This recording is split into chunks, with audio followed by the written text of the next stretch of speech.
सांगली जिल्हा मध्यवर्ती बँकेच्या नोकर भरतीला सहकार विभागानं या राज्याच्या मुख्यमंत्र्यांनी स्थगिती दिलेली आहे। कारण ही नोकर भरती जी होणार होती ती पारदर्शक पद्धतीने निश्चितपणाने होणार होती।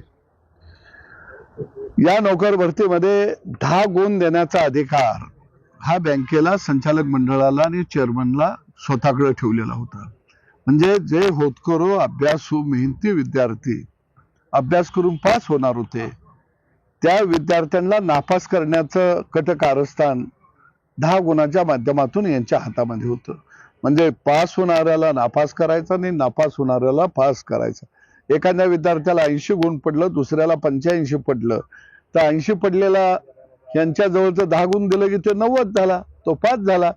म्हणजे याच्यातून, या नोकर भरतीतून किमान 150 कोटी रुपयाचा भ्रष्टाचार या ठिकाणी होणार होता। म्हणजे नोकर भरतीचा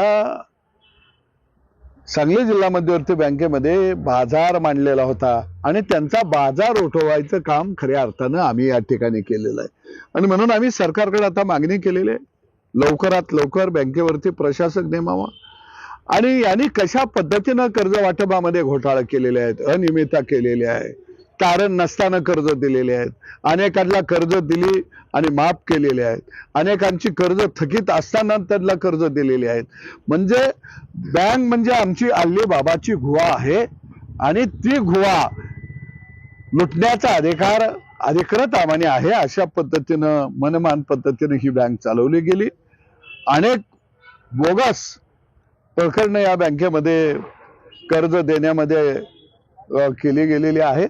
आणि म्हणून प्रशासक आल्यानंतर आम्ही श्वेतपत्रिका काढायची मागणी करणार आहोत की जेणेकरून नेमकं कुणाला किती कर्ज दिलं, पूर्वी किती दिलं, आता किती दिलं, माफ किती केलं गेलं, गोठवलं कशा पद्धतीनं। कारण एकदा हा पर्दाफाश होणं गरजेचं आहे। कारण जिल्हा मध्यवर्ती बँक हे ग्रामीण भागाची अर्थवाहिनी आहे, रक्तवाहिनी आहे। पण ग्रामीण भागातल्या तरुणाला या बँकेच्या माध्यमातून काही कर्ज मिळालं नाही आणि उद्योगही उभा राहिला नाही।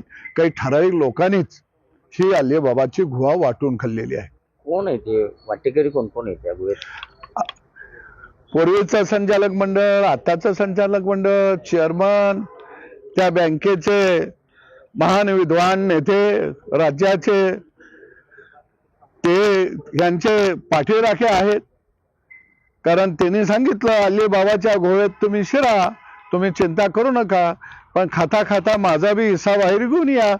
ते महान नेत्याचा बी हिस्सा आणायचे आणि आपलं हिस्सा घेऊन घरला जायचे। कारण बँक जे सांगली जिल्हा मध्यवर्ती बँक म्हणजे या महान नेत्याची आणि त्यांच्या सगळ्या बगलबच्च्यांची जहागीरदारी झालेली होती। आणि ही जहागीरदारी संपवणारा एकच माणूस या महाराष्ट्रामध्ये आहे, त्याचं नाव आहे देवाभाऊ। आणि म्हणून मी नेहमी म्हणतो, देवाच्या काठीला आवाज नसतो पण झटका बसतो।